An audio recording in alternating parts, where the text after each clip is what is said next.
يا جماعه الحقوا النت نفسه طلع هو المرشد الاعلى لجماعه الماء لما تكره مصر. يا خلف والله بالظبط كده زي ما اقول لك، ما تضحكش، هي دي الحقيقه المره. الموضوع من اوله ان النتن كل يوم اما يطلع يشتكي مصر، وطلع في مؤتمر قدام الدنيا كلها وقال لك مش انا اللي حابس اهل القطاع. ايوه صح لا صادق، امال مين يا حبيبي لما يعمل كيف فيهم؟ قال لك ايه بقى؟ قال لك مصر، وقال لك ايه بالحرف؟ مصر عامله من القطاع سجن كبير. لا سقفه للنتن خلوفي. وراحوا على طول طالعين بعدها الجماعه اياها وقالوا نفس الكلام بالظبط كانهم متملين. قالوا لك عايزين المعبر يتفتح ومش عايزينه يبقى تحت رقابه السلطه المصريه. لا ده مش كده بس، قال لك احنا عايزين رقابه دوليه على معبر رفح، يعني نفس الكلام اللي لما يقولوا النتن. لا ده مش تشابه افكار يا خلوفي، ده كانهم قاعدين مع بعض في اجتماع تنظيمي. طب هو كده بس اللي حصل؟ لا خد بقى الفضيحه الكبرى. اضحك من قلبك قوي. النهارده في مظاهرات قدام السفاره المصريه. فين بقى؟ فين؟ تخيل يا خلوفي فين في اسراء. مظاهرات قدام السفاره المصريه اللي في اسراء.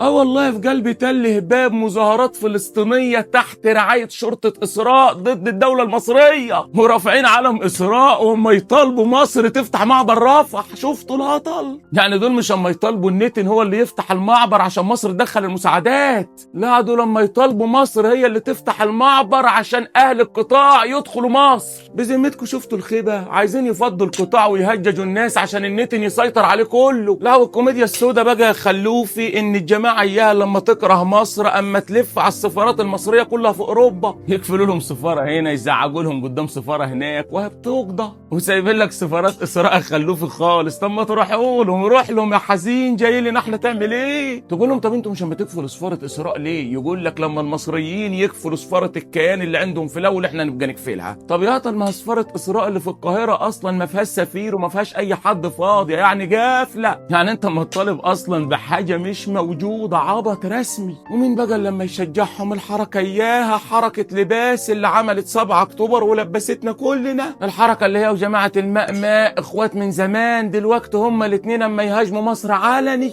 كل ده ليه بقى؟ عشان مصر قالت لحركه لباس سلموا سلاحكم وادوا الحكم للسلطه الفلسطينيه، وقالت لهم كعلني سينا مش هتكون بوابه ليكوا ولا لحكمك ابدا، لان حركه لباس عامله اتفاق ضمني مع النتن انه يسلمهم حكم سينا، لكن هم عرفوا واتاكدوا ان ده مش هيحصل يا خلوفي، فبقوا اما يهاجموا مصر كعلني. والمؤتمر اللي قطع الشك باليقين، المؤتمر اللي لسه معمول بتاع الامم المتحده اللي تحت رعايه فرنسا والسعوديه، وان اللي حصل يوم 7 اكتوبر كان غلطه وان القطاع لازم يرجع للسلطه. الحركه على طول سخنها الكلام ده وراحت داعيه لمظاهرات قدام السفارات المصريه يوم 3 اغسطس. وطبعا كلنا عارفين يا خلوفي محدش هينزل المظاهرات دي غير جماعه الماء لان هدفها واضح، هو الهجوم على مصر وبس. بصوا من الاخر كده الخلاصه ان في ناس من قلب القطاع نفسه بيتاجروا بقضيه اخواتنا، وان مفيش غير بلد واحده اسمها مصر هي اللي شايله القضيه على كتفها وبتدفع الثمن لوحدها. بلد كامله بشعبها بجيشها بقيادتها ما يحاربوا الدنيا كلها عشان يدخلوا المساعدات لاخواتنا، اما يحاربوا ويشتغلوا بكل عزمهم عشان يرجعوا القطاع لاهله الحقيقيين، مش لشويه خونه بيتاجروا بالقضيه. يا ريت تكتبوا كلكم في الكومنتات تحيا مصر وتردوا على اي حد في الكومنتات اما يشوه صوره مصر. شيروا الفيديو ده ووصلوا الحقيقه لكل الناس وفهموهم ووعوهم، واللي يجي على مصر يا بنت وهو يستاهل زخف عمدتها شيروا له وابعتوا له.